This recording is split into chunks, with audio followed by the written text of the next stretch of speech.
Hey everybody, and welcome back to the Preserves. On today's episode, we're going to go over an item that I traded some drum gear for.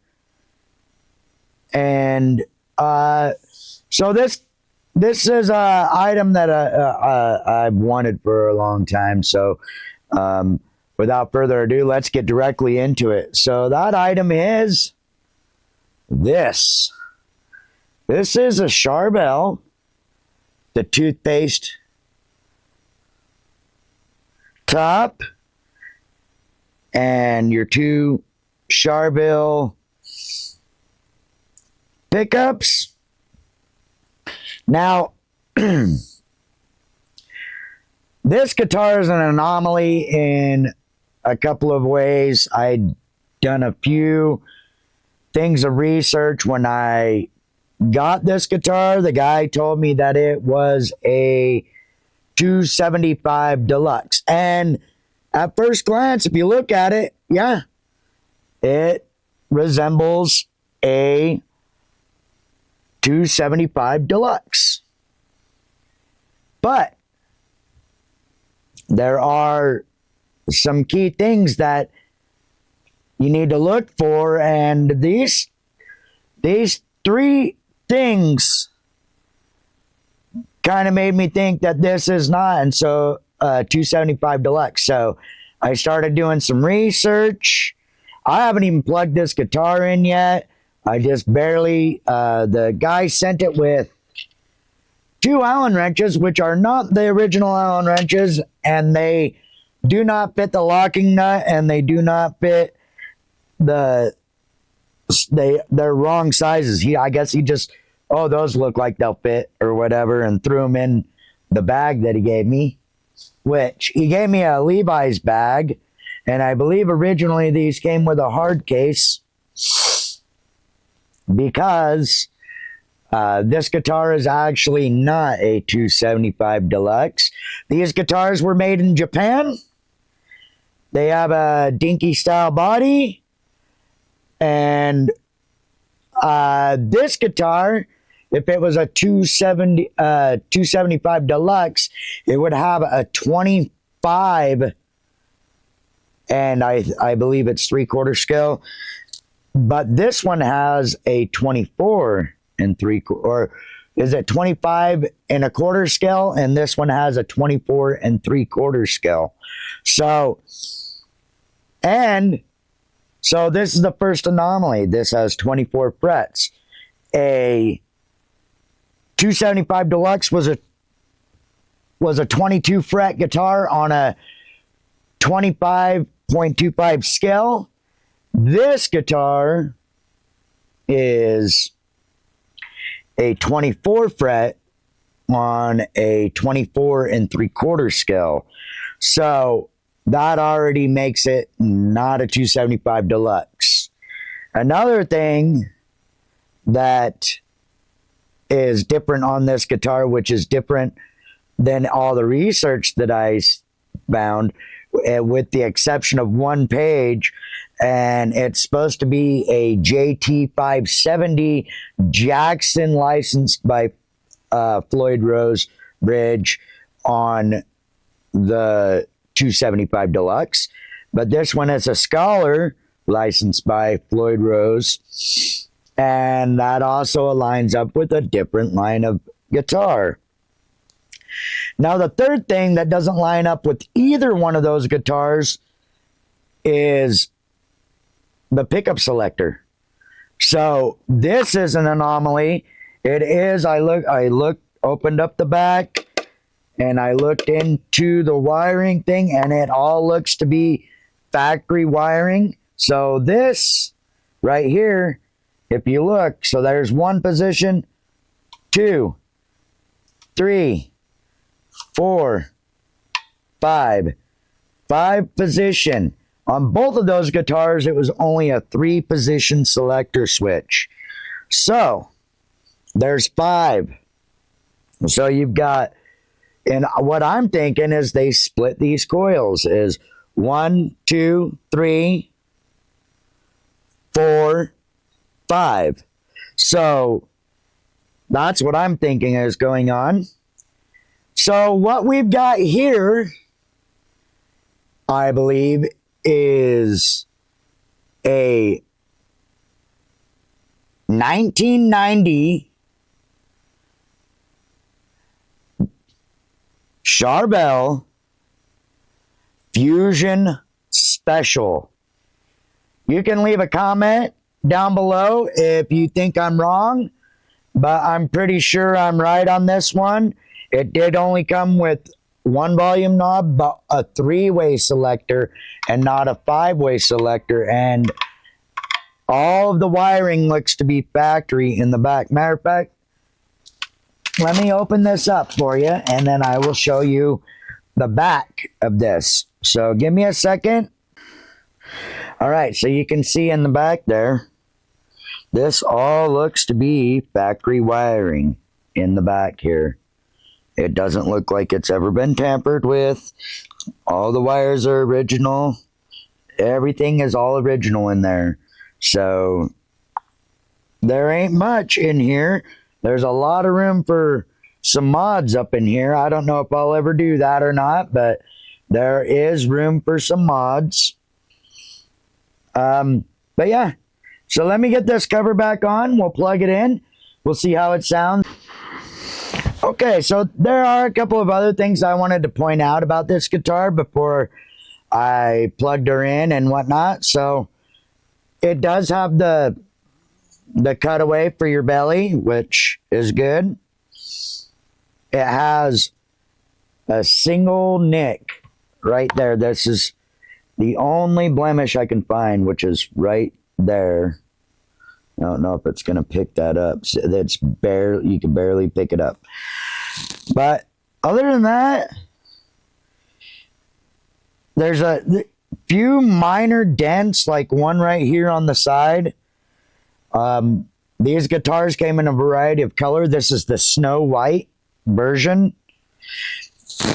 And so it looks to be in fairly good condition. I've never plugged it in yet. So let's go ahead and plug her in and give her a first sound, what it sounds like. We're just going to be going through my Boss Katana today. So we're on, I believe, just this pickup. And let's go to the next one. So this might be these two or just this one.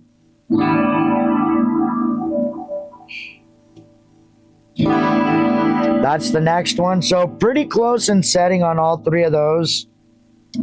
This should be all of these. And yeah, it's all of them. It's definitely got more.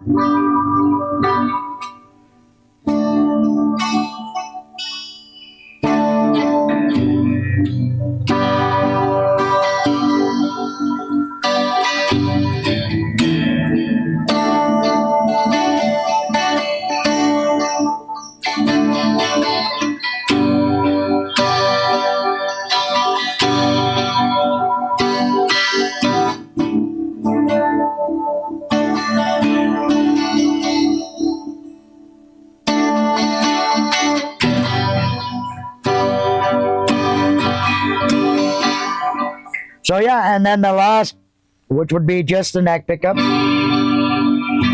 lot brighter. A little bit more low end.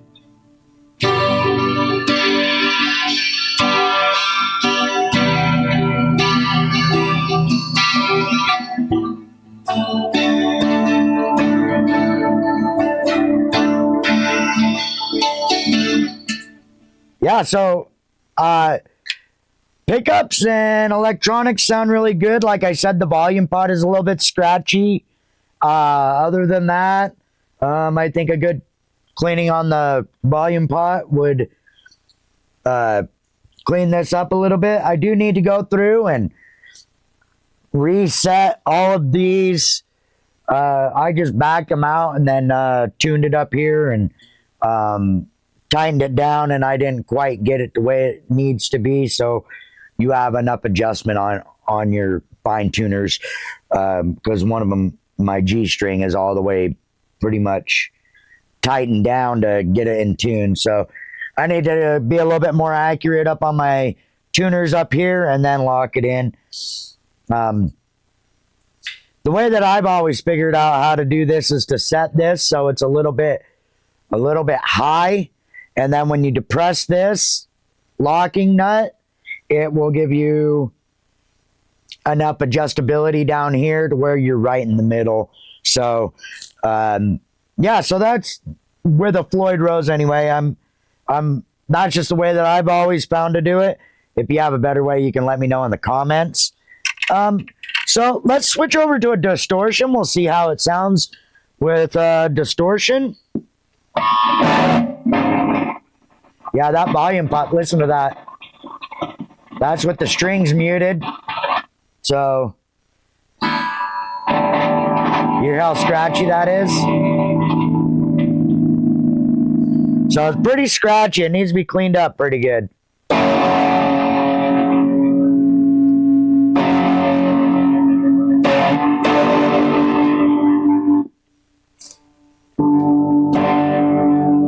Let's go to the other bank. There we go.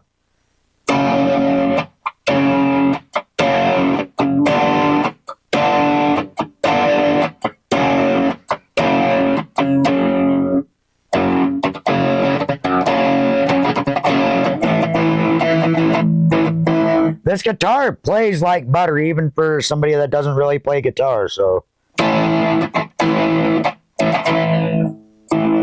Let's go to the next one.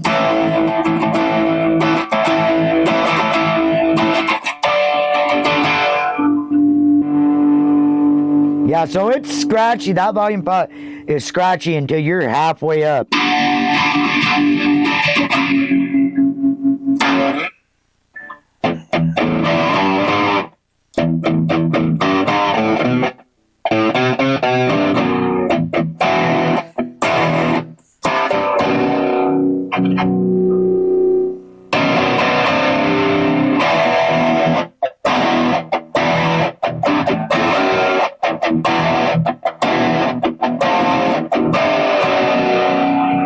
So that was this whole pickup. Let's go to both of them now. These two.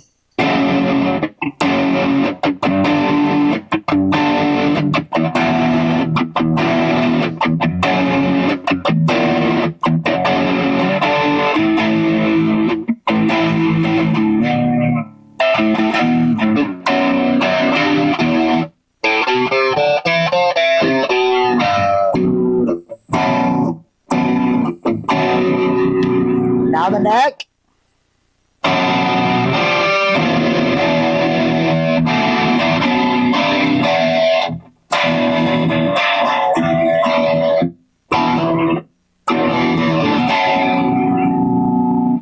All right, so one thing that this did not come with was a tremolo bar. So I'm going to have to find one of those that screw into this Scholar Floyd Rose. And other than that, so let me know what you thought about this with the toothpaste logo and the 90s 275 deluxe setup, but actually is a 24 fret without the JT 570 bridge and Scholar bridge, making it a Charvel Fusion Deluxe guitar. So, yeah, I'm pretty happy with it. And it seems to be like with a little bit of cleaning and most definitely a string change, because these strings are old as hell. And the setup on it is actually really nice. It's set really, really, really nice. It's close, super close to fret. I'm guessing, you know, it's super playable. Probably the most playable guitar that I've ever purchased. So, but with that, I'm going to be done with this video, and let me know what you guys thought about this guitar. And yeah, if you have any more info on this guitar, this Charvel Fusion Deluxe, leave a comment. All right, with that being said, peace.